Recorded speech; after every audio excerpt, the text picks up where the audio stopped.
Ok, vamos abrir Marcos 8, a partir do verso de número 1 até o verso 20. Será que você poderia ler comigo os versículos pares, enquanto eu leio os ímpares? Você tem o texto na tela e você pode acompanhar. Naqueles dias, quando outra vez se reuniu grande multidão, e não tendo eles o que comer, chamou Jesus os discípulos e lhes disse: todos desta gente, porque há 3 dias que permanecem comigo e não tenho o que comer. Se eu os despedir para as suas casas em jejum, desfalecerão pelo caminho, e alguns deles vieram de longe.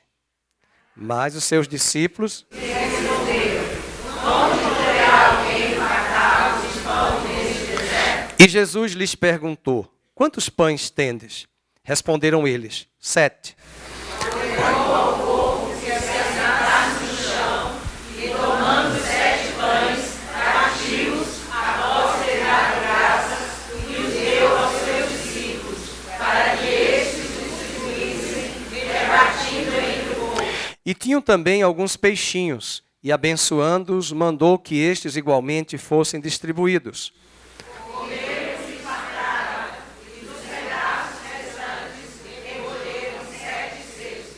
Eram cerca de 4.000 homens. Então Jesus os despediu. Logo a seguir, tendo embarcado juntamente com seus discípulos, partiu para as regiões de Galiléia. E saindo os fariseus, puseram-se a discutir com ele, e tentando-o, pediram-lhe um sinal do céu.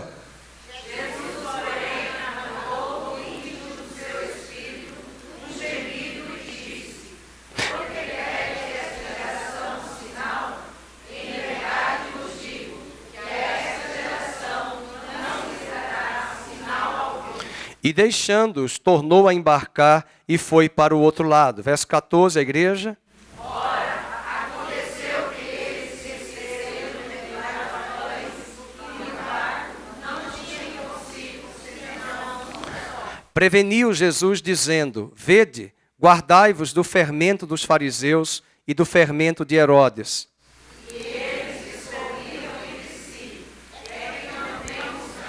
E Jesus, percebendo, lhes perguntou: por que discorreis sobre o não terdes pão? Ainda não considerastes, nem compreendestes? Tende o coração endurecido?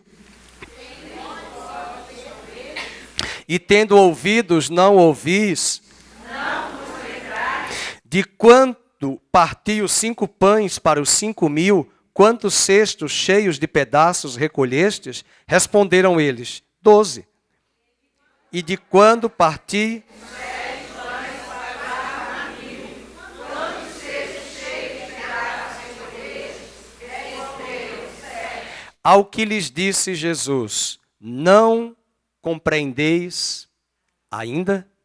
Que Deus abençoe a sua palavra, que Ele fale ao nosso coração, que você mantenha a sua Bíblia aberta para devida exposição. Amém? Pode sentar. Você que está em casa, nos acompanhando ao vivo pela internet, muito obrigado, que Deus abençoe a sua vida. Nós estamos no capítulo 8 do Evangelho de Marcos, a metade do livro, são 16 capítulos, mas nesse momento é bom lembrar que Jesus está dentro de um contexto de gentios. Ele foi rejeitado pelos seus. João capítulo 1 nos diz que ele veio para os seus, mas os seus não o receberam. E se você voltar um pouco para o capítulo 7, acompanhando na sua Bíblia, verso 31, ele ainda estava na região da Galiléia, no território de Decápolis, verso 31. Ele ainda estava na região do que hoje é o país do Líbano, o Tiro e Sidom. São 2 cidades litorâneas que hoje estão acima de Tel Aviv, capital de Israel. E você vai ter ali Tiro e Sidom, já no norte, na fronteira onde hoje é o Líbano.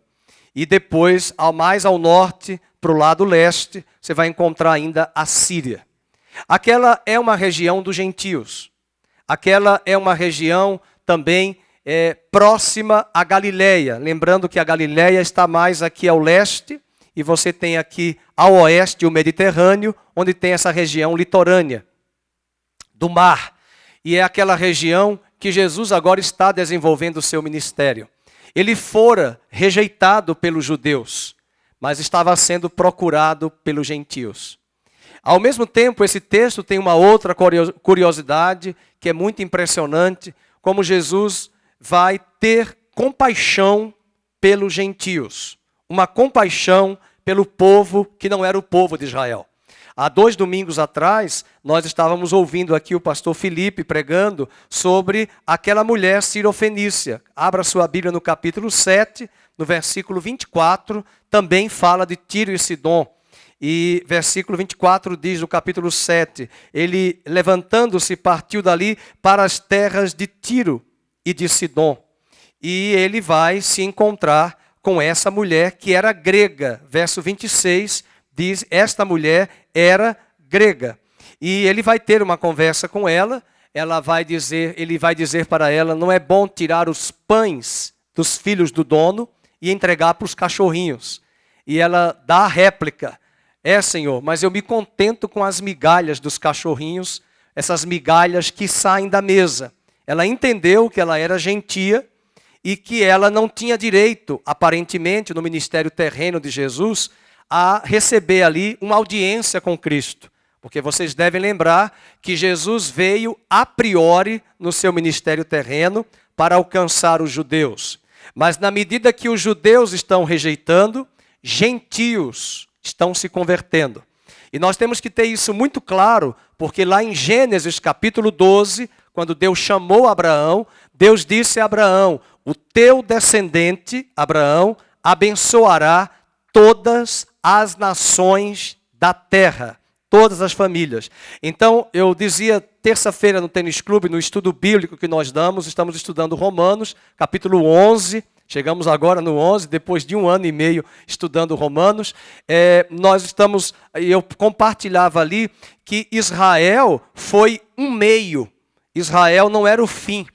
O meio que Deus usou foi Israel para preparar a nação, para levantar um povo, para entregar o livro, para fazer as alianças, para trazer a promessa e para trazer Maria e José, que eram da tribo de Judá, da nação de Israel, para que desse casal viesse o Messias, que é Jesus. Então, é desse povo, desse meio, Israel, que o Messias viria, e quando ele viesse, ele abençoaria judeus e gentios em toda a terra.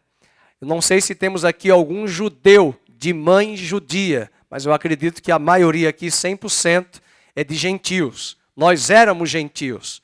E Paulo vai dizer em Efésios 2 que outrora nós éramos gentios, segundo a carne, mas agora em Cristo sois igreja do Deus vivo. Aleluia. O que é igreja?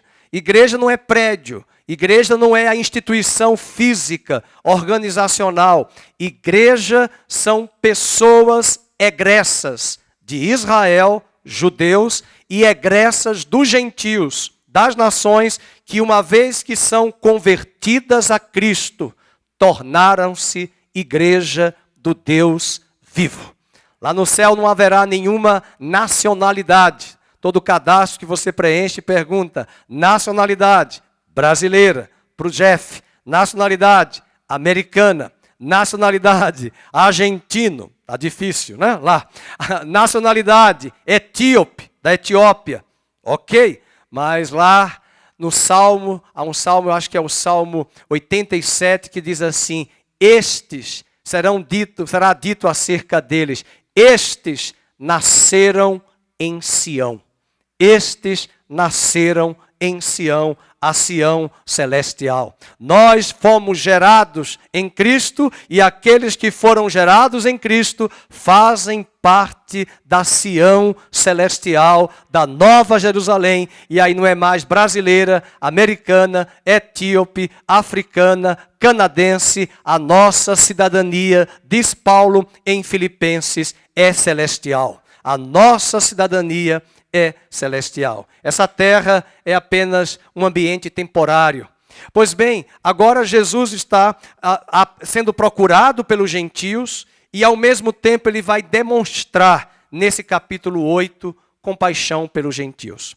Eu escolhi aqui nesse texto 4 atitudes de Jesus que nós vamos guardar nesse texto hoje de manhã. E eu queria que você acompanhasse comigo na sequência. No versículo 1 ao 4, nós vamos ter a primeira atitude de Jesus que nos chama a atenção: compaixão. Essa é uma palavra que nós precisamos aprender a ter compaixão. Nós somos muito tendenciosos a julgar as pessoas, a ficarmos armados.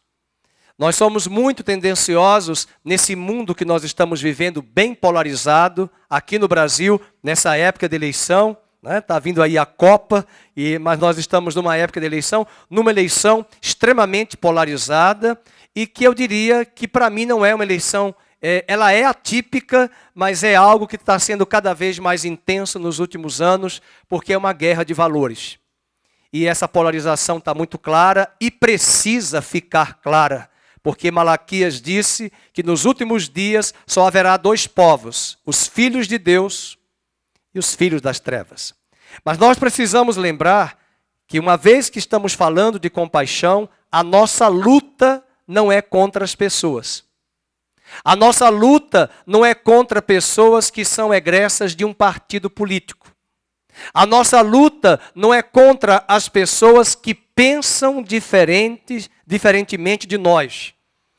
Nós precisamos olhar para a nação brasileira, para as pessoas aí fora, para as pessoas da nossa família, com compaixão.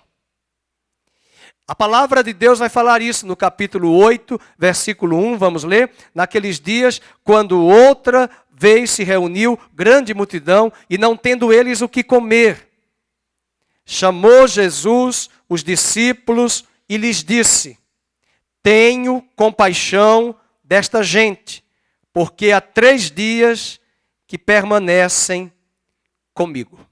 Eu chamaria a atenção de 2 palavras, compaixão e a palavra permanece, permanecem, na primeira pessoa do plural, e da segunda também, da terceira na verdade. Tem o sentido de esperar, essa palavra permanecer, tem o sentido de que elas estavam ali esperando. Esperar o quê? Em Deus, apesar dos sofrimentos e apesar das provações. Lembrem-se que não havia mercado Oba naquele deserto. Não havia Savenhago. Não havia Pão de Açúcar, Carrefour. Não havia supermercado Taquaral. E elas estavam ali no deserto precisando de comida.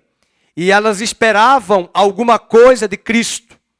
Elas esperavam algum benefício material, de comida, de bebida, da pessoa de Cristo e dos apóstolos. E Jesus olha para aquela multidão e tem compaixão. É verdade que nós devemos ter compaixão das pessoas do ponto de vista material e físico delas. Eu sei que não é verdade, não é fácil ter disposição para ajudar as pessoas nos dias de hoje. Recentemente nós estamos aqui no prédio onde nós estamos agora, mas no prédio anterior nós estávamos próximos ali a uma comunidade de pessoas maravilhosas, mas também tem pessoas envolvidas no narcotráfico, nas drogas, usuários e traficantes. E algumas vezes nós distribuímos algumas cestas básicas e uma dessas ocasiões, uma pessoa que mora na comunidade veio nos avisar: pastor, não entregue cesta para aquela senhora. Além dela ser usuária de droga, ela esconde droga em casa com seus filhos. E ela vai pegar essa cesta, vender a cesta para pegar dinheiro para usar droga, para comprar droga. Então isso é muito triste, porque às vezes uma atitude como essa faz com que eu e você fiquemos muitas vezes armados, que não queremos exercer a compaixão. E de repente analisamos uma pessoa que bate a nossa porta mais uma vez e nós já pegamos a mesma régua para medir com aquela outra pessoa. Jesus estava agora sendo procurado pelos gentios. E o versículo 2 diz que ele teve compaixão. Ele teve compaixão. Essa compaixão vai atrair os gentios. O tempo, o cansaço, a fome, ou até mesmo seus afazeres, não impediam a multidão de esperar 3 dias num lugar deserto. O texto do versículo 2, vamos acompanhar, diz: há 3 dias que eles permanecem comigo. Um tempo, o cansaço, a fome tem estado presente aí sobre muitas pessoas. Nesse contexto aqui, foi um contexto literal. Mas também nós estamos clamando por fome de justiça. Estamos cansados de, a cada eleição, elegermos políticos corruptos. O tempo está passando, estamos envelhecendo. Estamos prestes a morrer e passar o Brasil para uma outra geração. Assim como aqui foi uma alimentação para uma multidão, nós devemos olhar hoje para o Brasil, porque o tempo está passando. Em 1985 terminava o processo do regime militar no Brasil. Foi um tempo árduo, foi um tempo difícil aqui no Brasil. É verdade que também foram tempos bons na economia, no regime militar. Nós tivemos PIB de 2 dígitos nessa época. 2 dígitos. É verdade que houve excessos em ambas as partes, na população, que quebraram bancos, destruíram prédios, fizeram badernas, fizeram bagunça e sujeira nas ruas, como recentemente nós acompanhamos no Brasil, em governos anteriores, o que acontecia com pneus queimados em Brasília, gente nua, pelada, promíscua, quebrando o patrimônio público. Qual é a sua posição? Qual é o seu olhar quando enxergamos essas pessoas nas ruas do Brasil? Muitas vezes nós podemos julgar, e nós já vamos logo julgando, e é verdade que elas estão erradas. Mas talvez se nós estivéssemos na mesma ignorância que muitas delas estão, faríamos ou a mesma coisa, ou estaríamos distraídos e cegos com a realidade que está diante dos nossos olhos. O tempo está passando. Em 1989, nós tivemos pela primeira vez, depois de 21 anos de regime militar, nós conseguimos eleger presidente da República diante de uma lista que trazia 19 candidatos à presidência da República em 1989. Ali também houve guerra. Um grande apresentador de televisão também foi tirado da carreira de candidato por uma grande emissora do país. Até hoje existem mágoas daquele episódio inusitado. Ali nós começamos a perceber um partido que começou a disputar em 89, que voltou a disputar em 94, que voltou a disputar em 98. Esse mesmo partido continua já tendo 4 oportunidades de reeleição, eleição e reeleição nas décadas anteriores, nos anos anteriores. E nesse período que nós olhamos para o Brasil, parece que um governo conservador de 4 anos, de valores conservadores, que não é perfeito, porque nenhum homem é perfeito e todo governo é composto de pessoas. Não é possível que esta nação não tenha enxergado tantas coisas boas no atual governo. O texto vai mostrar algo para nós, para a gente pensar. Pastor, por que o senhor está falando sobre isso? Porque nós estamos em 21 dias de jejum pelo Brasil. Não há sentido de fazer uma campanha de 21 dias e não falarmos à luz da palavra para pedir a Deus que Deus abra os olhos da população brasileira. Porque esse texto, Jesus fica incomodado porque a população, o povo judeu, não tinha discernimento do que estava acontecendo. Eles estavam cegos. O Messias estava ali presente. O rei, que é Cristo, o Messias prometido, estava ali presente e eles estavam recusando o Messias.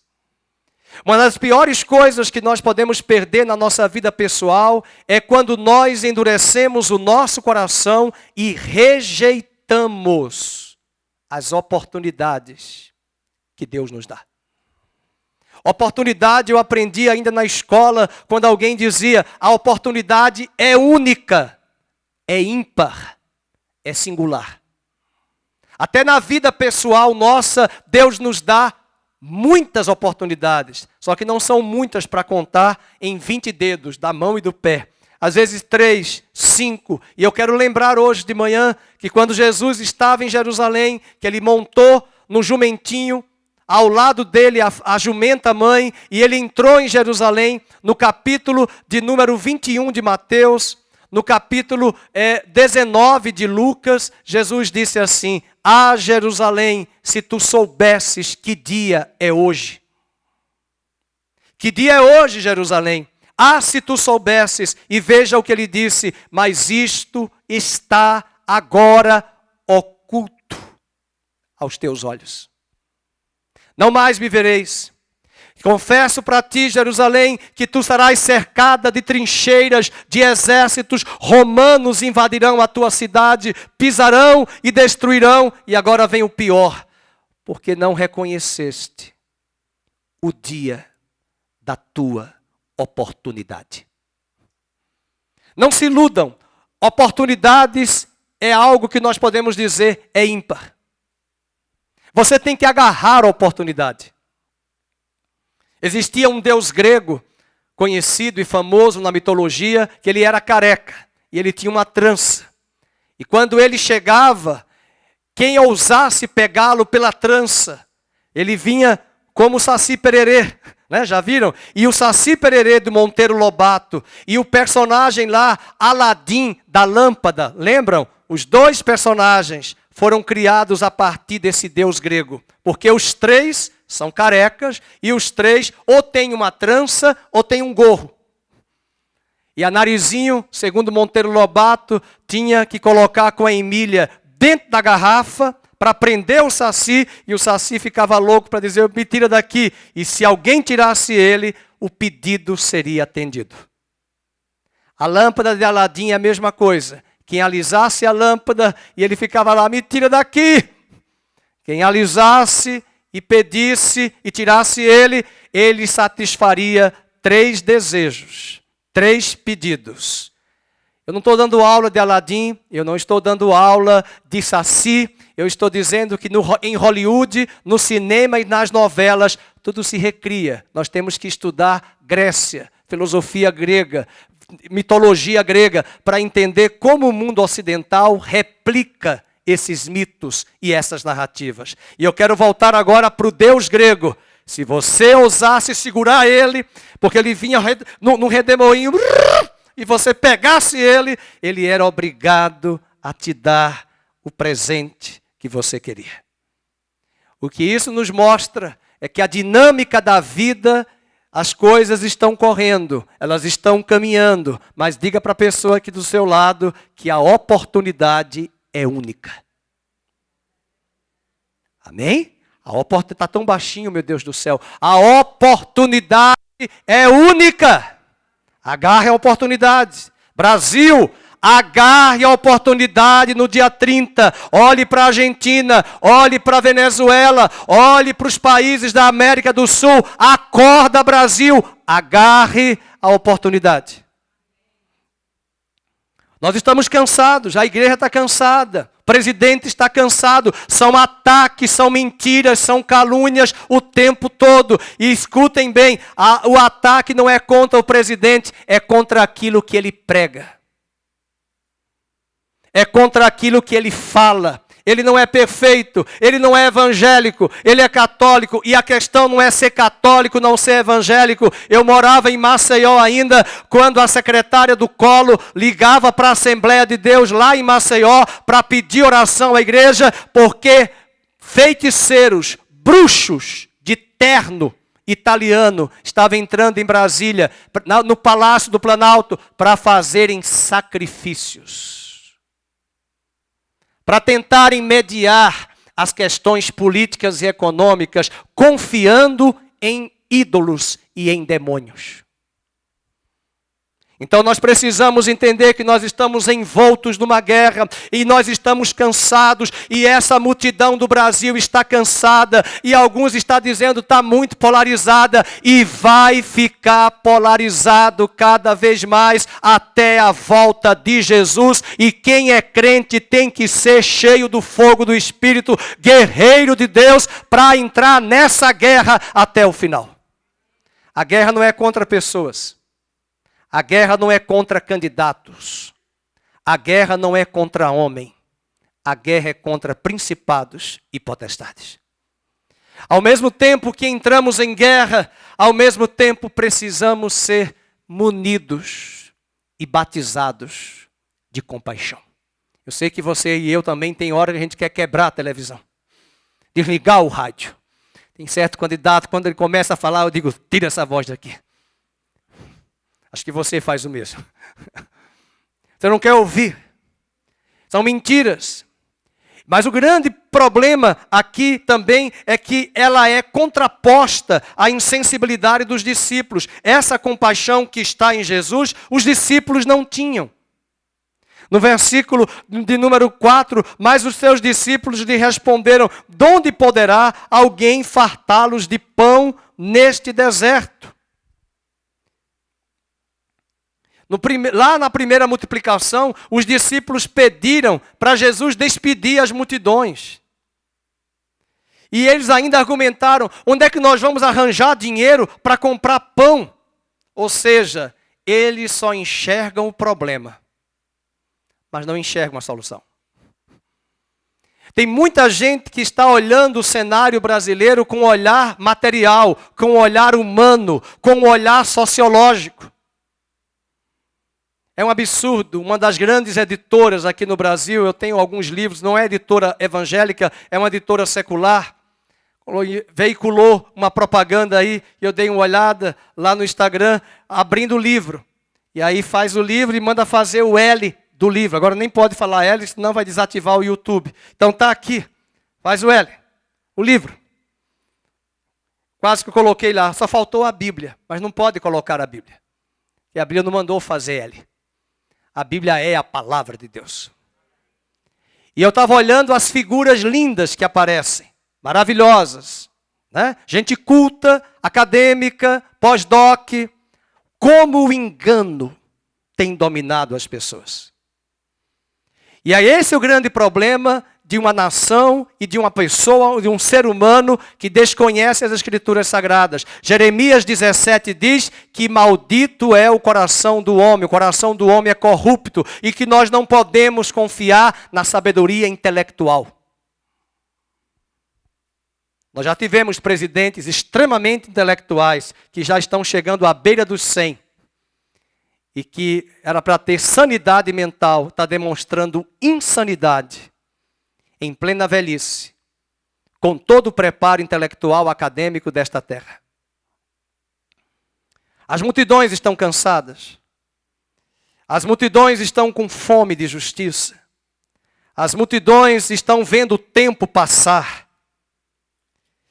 E os discípulos de Cristo estão olhando para o cenário sem compaixão.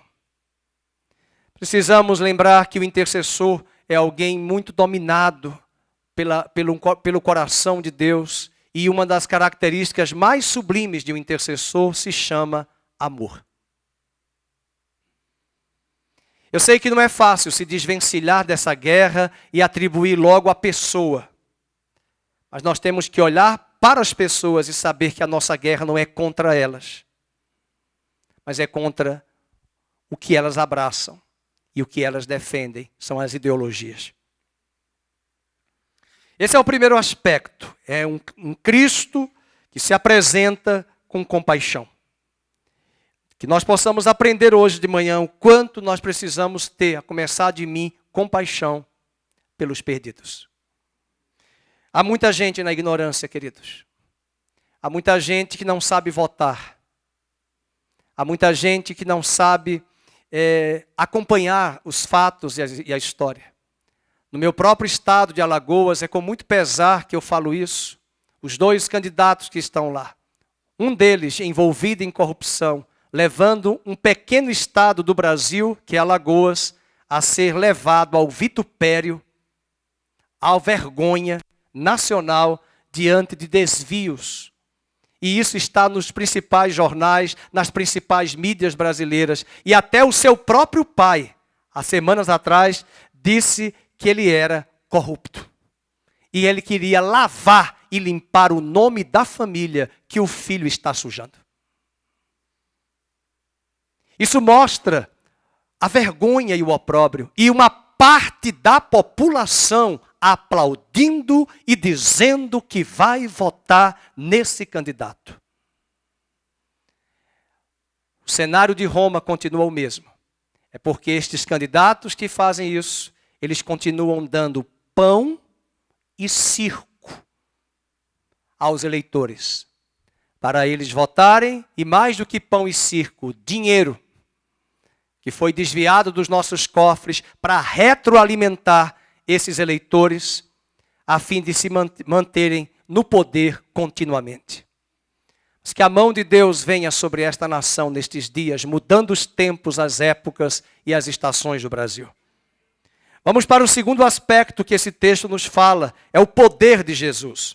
No versículo de 5 a 10, nós vamos ter alguns destaques aqui. 5 a 10. E Jesus lhe perguntou, quantos pães tendes? Responderam eles, 7. Na outra multiplicação, eram 5 pães e 2 peixinhos. É pouco, mas o princípio que aprendemos aqui no poder de Jesus é que o pouco nas mãos de Jesus é muito. A ação divina não exclui também nesse texto a cooperação humana. Jesus vai mandar os discípulos, veja o versículo 6, e ordenou ao povo que se assentasse no chão, e tomando os 7 pães, partiu-os, e após ter dado graças, os deu a seus discípulos, para que estes os distribuíssem, repartindo entre o povo. Aqui está um bom princípio que não está na Bíblia explícito, que alguns acham que está, inventam, mas está aqui um princípio que diz, faça a tua parte que eu farei a minha. Esse aqui, é esse versículo. Faça a tua parte que eu farei a minha. Ou seja, distribuam, que no momento que vocês estão distribuindo, eu vou multiplicar. É só aí que está. Uma pessoa da minha família que já morreu dizia, está escrito, Fernando, faça a tua parte que eu farei a minha. Eu perguntei, mas onde é que está na Bíblia isso? Aí eu fui vasculhar e encontrei esse versículo. Ou seja, eles fizeram o que eles deveriam fazer. E, queridos, Deus não vai votar domingo, dia 30. Mas você vai votar. Amém? Deus não vai descer do céu para votar porque ele não tem cidadania brasileira. A cidadania de Deus não é nem global, é universal. Ele não tem cidadania de um país. Ele é o Deus de todas as nações. Mas ele não vai descer para votar. É você que vai votar. É você que vai eleger. É você que vai à urna. E nós precisamos ensinar as pessoas como votar. E elas não podem votar apenas pelo prisma da economia. A economia está melhorando, mas ela não melhorou tão bem como deveria, porque nós tivemos uma pandemia. E essa pandemia chegou, e bem antes da pandemia, o parlamento que nós temos em Brasília é de pautas contrárias aos valores do reino de Deus, porque não é um parlamento conservador. Esse que foi eleito, nós conseguimos mais de 1/3 que é conservador. E durante os 3 primeiros anos desse atual governo, só resistência, só ataque, é o sistema se levantando. E eles estão dizendo incisivamente o sistema, que eles nos odeiam e eles não querem os cristãos participando de forma alguma. E nós precisamos orientar as pessoas, dizer às pessoas, esclarecer as pessoas, abrir os olhos das pessoas, pela oração, pelo diálogo e pela compaixão e pela empatia. A ação divina não vai excluir a cooperação humana para Deus operar o seu milagre. Veja o verso 7. Tinham também alguns peixinhos e abençoando-os, mandou que estes, os discípulos, igualmente fossem distribuídos.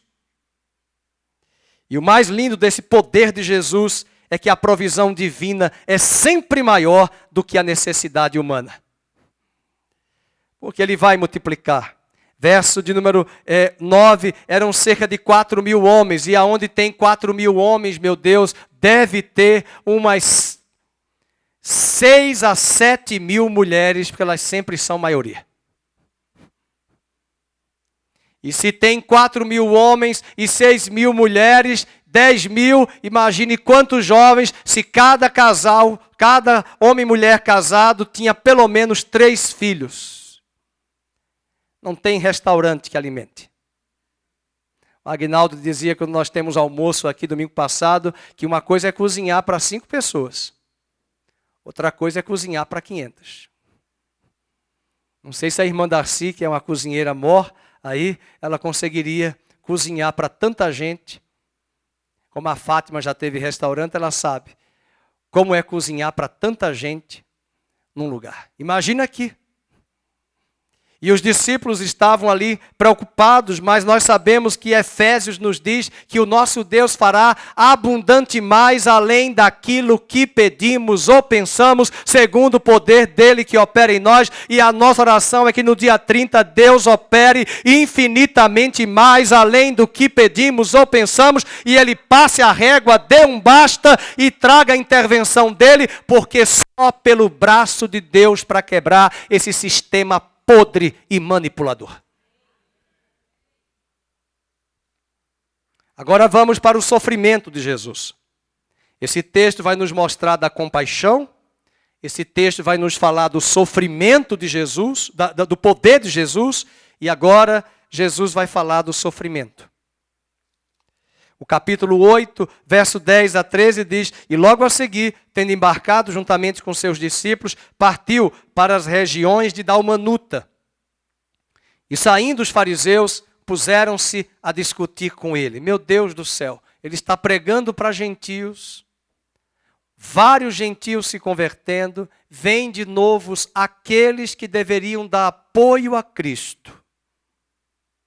Aqueles que deveriam dar suporte à nação, até hoje não é diferente. Tem gente que é de dentro da igreja, que prega ideologias contrárias à palavra de Deus. Aí vem os fariseus, alguns fariseus, não eram todos, e puseram-se a discutir com ele. E tentando, pediram-lhe um sinal, verso 11, do céu. E Jesus vai falar do seu sofrimento. Jesus, porém, arrancou do íntimo do seu espírito um gemido. Tem horas, queridos, que a gente não quer nem responder.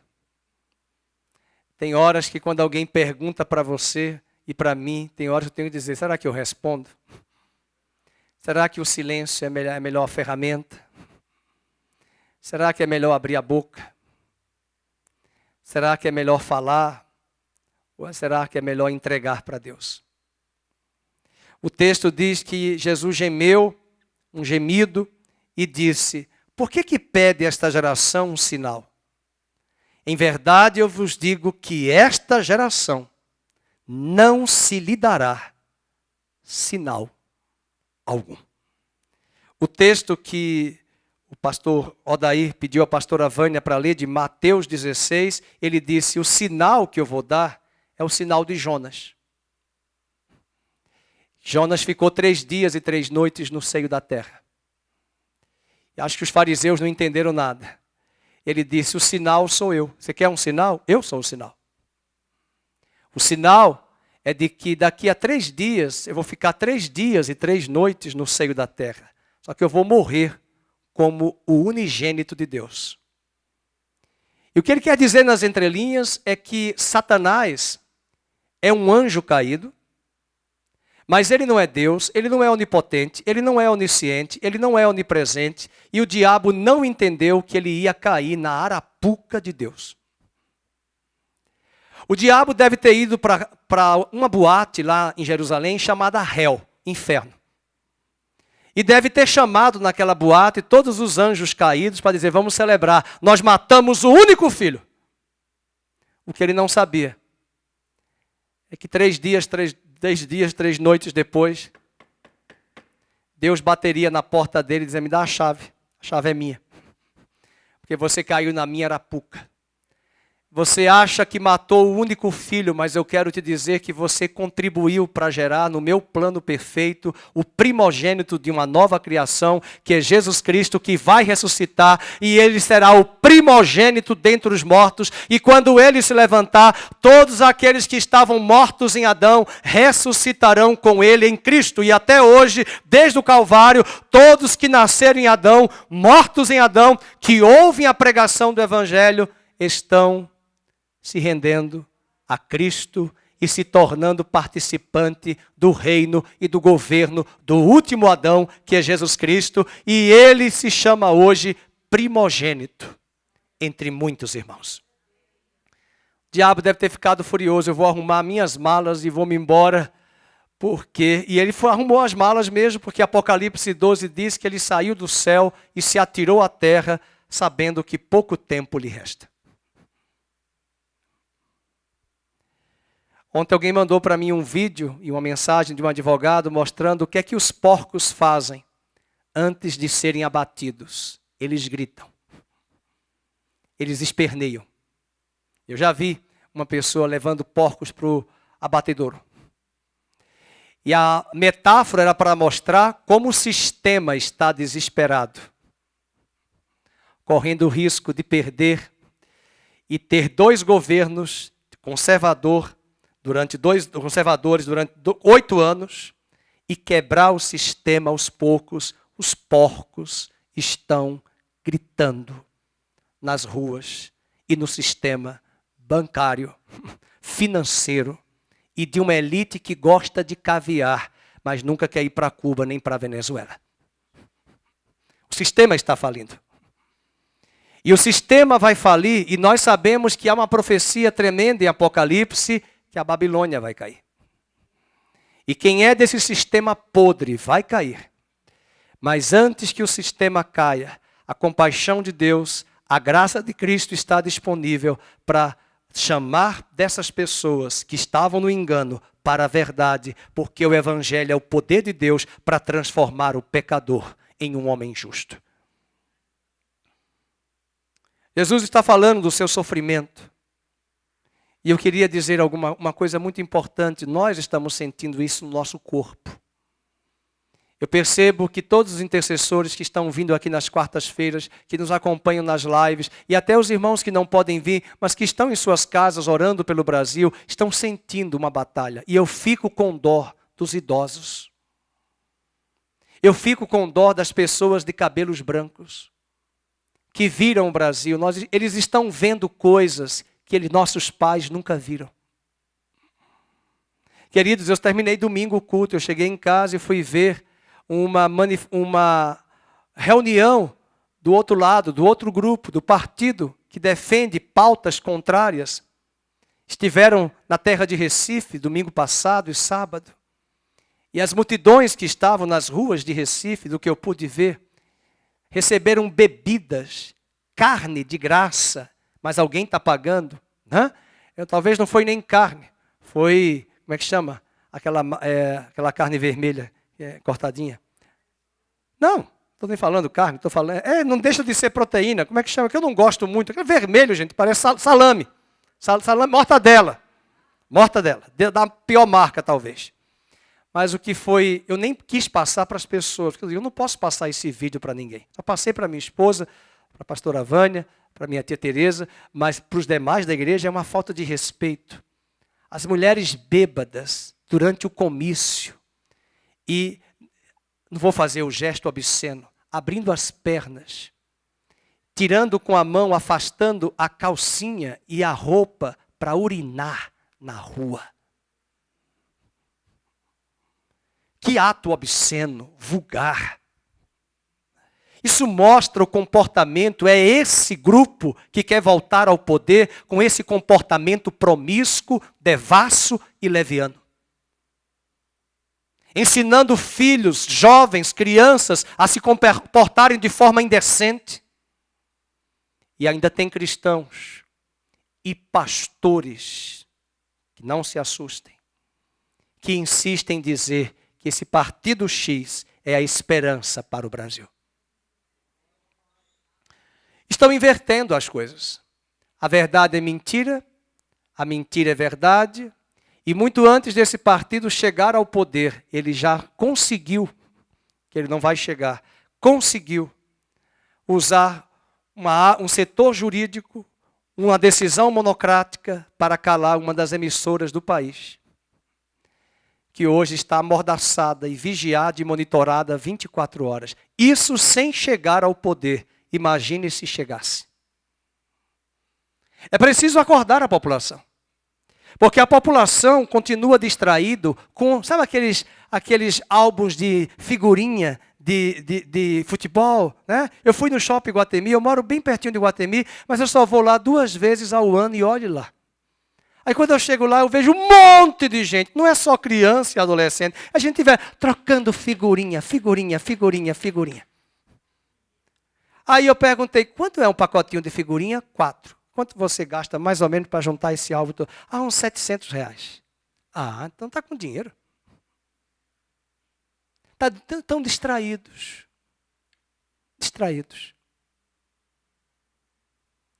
E enquanto esta população está distraída, ela é robô de um sistema que as mantém alienadas, as mantém distraídas, para que eles continuem suas narrativas mentindo e ludibriando a nação. Será que Deus vai nos dar um sinal? Eu quero dizer hoje de manhã que Ele já deu o sinal. O sinal é que Jesus Cristo, o Filho do Homem, já veio, ficou 3 dias e 3 noites no seio da terra, já ressuscitou, está à direita de Deus Pai, continua até hoje arrancando milhares e milhões do engano para a verdade, e Ele é a própria verdade, e a verdade libertará esta nação do engodo e do engano. Eu falei da compaixão, eu falei do poder de Jesus, eu falei do sofrimento de Jesus, mas eu quero falar o último ponto das advertências de Jesus. Ele vai nos dar algumas advertências. 2 advertências importantes a partir do verso 14 ao 21. A primeira advertência que ele faz é a necessidade de eu e você nos guardar das más influências. Veja o verso 15. Preveniu Jesus dizendo, vamos, vede, guardai-vos de quem? Ele não está falando do fermento royal, do fermento Dona Benta. Ele não está falando do fermento Renata, ou biológico. Ele está falando do fermento das más influências com quem nós andamos, convivemos, ou até mesmo das influências do que nós lemos e do que nós assistimos. Eu repito mais uma vez, para onde a gente se vira neste Brasil, em restaurante, clínica odontológica, clínica médica, a TV está ligada sempre naquela emissora. Eu acho que eu vou comprar um controle remoto universal, para quando eu tiver, invisivelmente, fazer tum e mudar. Porque não é possível. Parece que é um pacto com as trevas para ludibriar a nação e mentir e manipular com mensagens terroristas. É algo impressionante como tem crentes, pastores, que a sua casa, 24 horas, o dia todo, está ligado em tal emissora, em tal TV, manipulando e falando a mentira. E Jesus está dizendo, tenham cuidado com as más influências, tenham cuidado, e hoje a gente tem que ter até cuidado com os pastores do YouTube. Hoje mesmo eu recebi um vídeo que alguém mandou para mim carinhosamente para que eu desse uma resposta, e antes de assistir todo o vídeo, 20 minutos que eu ouvi, porque eu estava a caminho para cá, e fiquei ouvindo, eu falei, eu já discerni a mensagem desse pastor. Prega com quipá. Todos os homens de quipá, eu tenho vontade de entrar lá na igreja e perguntar, todo mundo aqui é judeu? Por que vocês estão de quipá? Mas ele quis dizer nas entrelinhas, eu tenho a única revelação que os outros não têm. Pronto, já é uma seita. Porque no momento em que alguém diz que só eu tenho e detenho dessa última revelação, da restauração da igreja, lembre-se que nós temos uma igreja bem pertinho aqui de nós, em Campinas, que vem dos Estados Unidos, que nasceu no século XIX, que se chama Igreja do Nosso Senhor Jesus Cristo e dos Santos dos Últimos Dias. Está falando de Jesus, mas é mórmon. E essa igreja surgiu porque o fundador Joseph Smith disse que um anjo apareceu a ele e entregou o livro dos Mórmons. Estava enterrado em solo americano por tribos ancestrais indígenas. E esse livro o anjo pegou, que maravilha, do solo, abriu, E deu a ele e disse: por meio desse livro, você restaurará a igreja dos santos dos últimos dias. Então, Roberto Carlos já perdeu. Esse cara sou eu. Esse anjo é o cara. Se Joseph Smith conhecesse Gálatas, capítulo 1, repreenderia o demônio na hora. Era um anjo caído, que veio em forma de luz. E Paulo escreveu aos Gálatas dizendo: se um anjo descer do céu e pregar um outro evangelho, seja anátema e maldito. E esse Joseph Smith, olha o perigo de você estar em todas as igrejas e não estar em lugar nenhum. Porque o pai de Joseph era de uma denominação evangélica nos Estados Unidos, a mãe era de outra igreja, e os dois não iam para a igreja de um e do outro. E o filho cresceu com a cabeça confusa. E o anjo caído falou para ele que ele ia restaurar a igreja dos santos dos últimos dias. Só que o anjo falou uma outra heresia. Ele disse para ele, para Joseph, que todas as denominações estavam erradas. Só ele tem a certa. É uma marca distintiva de uma seita. Dizer que ela detém da verdade final e é melhor, the best, em relação às demais. Está claro isso? Nenhuma igreja detém única e exclusiva da verdade do evangelho. Mas as igrejas que pregam o evangelho verdadeiro de Cristo fazem parte da igreja de Cristo. Está claro, irmãos? Cuidado com as influências. Essa semana eu fui cortar o cabelo e uma pessoa perguntou: você vai votar em quem? Eu digo: você não cutuque. Porque quando eu abrir a boca eu vou dar uma aula aqui. E apareceu uma pessoa que apareceu há 4 anos, na mesma época da eleição, e eu fiquei calado, e ele disse horrores, falando mal dos evangélicos, dos pastores, porque estavam apoiando a linha conservadora em 2018 na eleição. E eu olhei para ele e disse: você quer mesmo a resposta? Eu dei a resposta em 40 minutos, ele não conseguiu falar nada. E eu sabia que o voto dele é bem diferente do meu. Mas eu falei: agora você decide. Se você quer o estrago do país, a baderna do país e o caos do país, você escolha. Você não vai para uma eleição, você vai para um plebiscito. Isso é muito triste, porque essa pessoa que fez a pergunta, a vida é uma devassidão pura. Drogas, álcool e prostituição. É lógico que vai querer fazer apologia a esse tipo de comportamento. É lógico que a minha vida incomoda ele. É lógico que o meu falar incomoda ele. Mas eu perguntei para ele: você está cutucando com vara curta. Você quer a resposta? Eu vou dar a resposta. Eu não vou atacar você pessoalmente, mas eu vou mostrar por A e por B na história, porque eu conheço o seu partido há muitos anos, desde o seu nascimento em 1980. Ah, eu não conhecia. Pois é, você nasceu no mesmo ano que eu nasci. Deveria já ter crescido aí o neurônio. Mas quase que dizia: o crack quebrou a sinapse neuronal. Talvez ia piorar porque nem sabe o que é sinapse. Sabe o que é cola. Mas não sabe que os neurônios fazem sinapse e que o crack, a maconha e a cocaína, principalmente o crack, quebra as sinapses neuronais e torna o cérebro de várias pessoas um queijo suíço, cheio de gap, de buraco e de furo.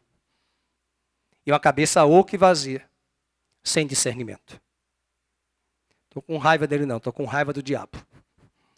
Finalizo nesse mesmo texto dizendo que Jesus diz a eles, aos fariseus, que eles precisavam ter discernimento espiritual. Veja o verso 16. E eles discorriam entre si: é que nós não temos pão. Na verdade, é os discípulos de Jesus.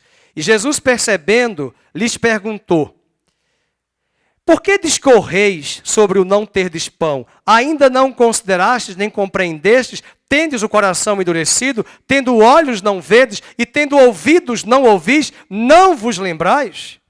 O que é que Jesus está querendo dizer? Que nós precisamos ter discernimento espiritual.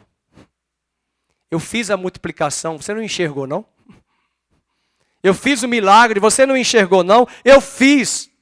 E no mesmo texto,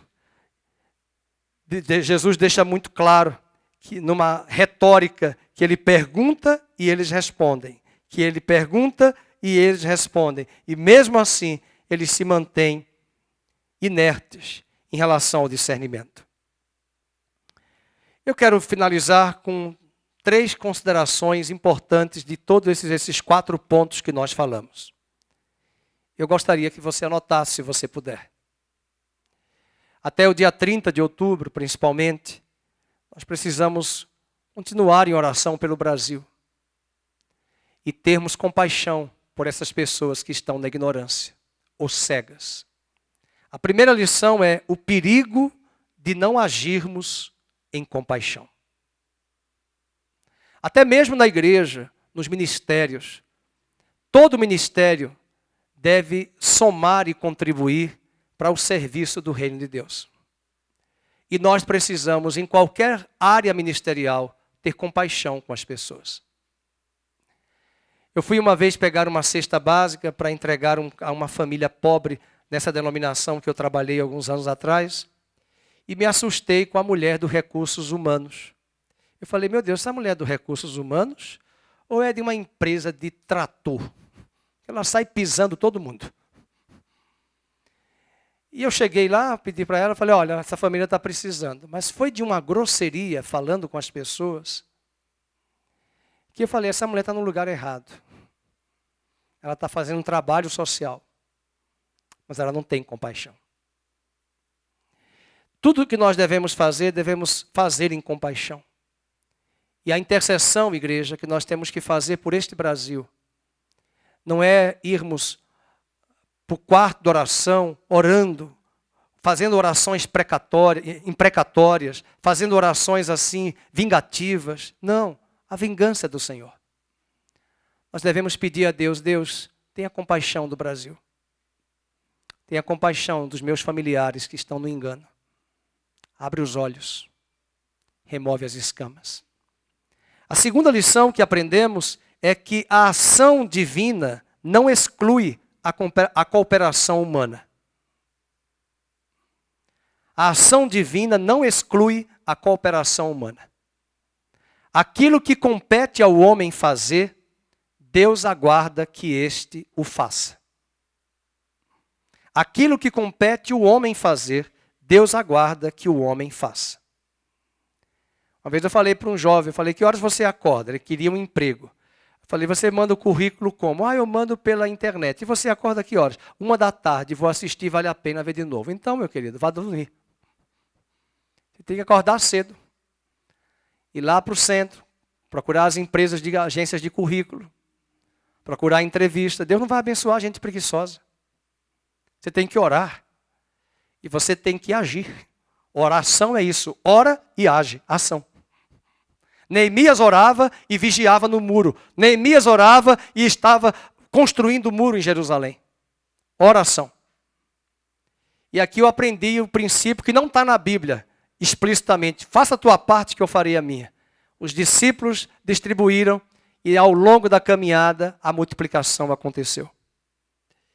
Que ao longo da nossa caminhada terrena, Deus use a sua vida e a minha vida para outras vidas serem encorajadas, estimuladas e quem sabe, parafraseando aí para o dia da eleição, nós possamos ganhar pessoas pelo carinho, pela compaixão e pelo diálogo, para que elas votem nesse plebiscito de forma coerente.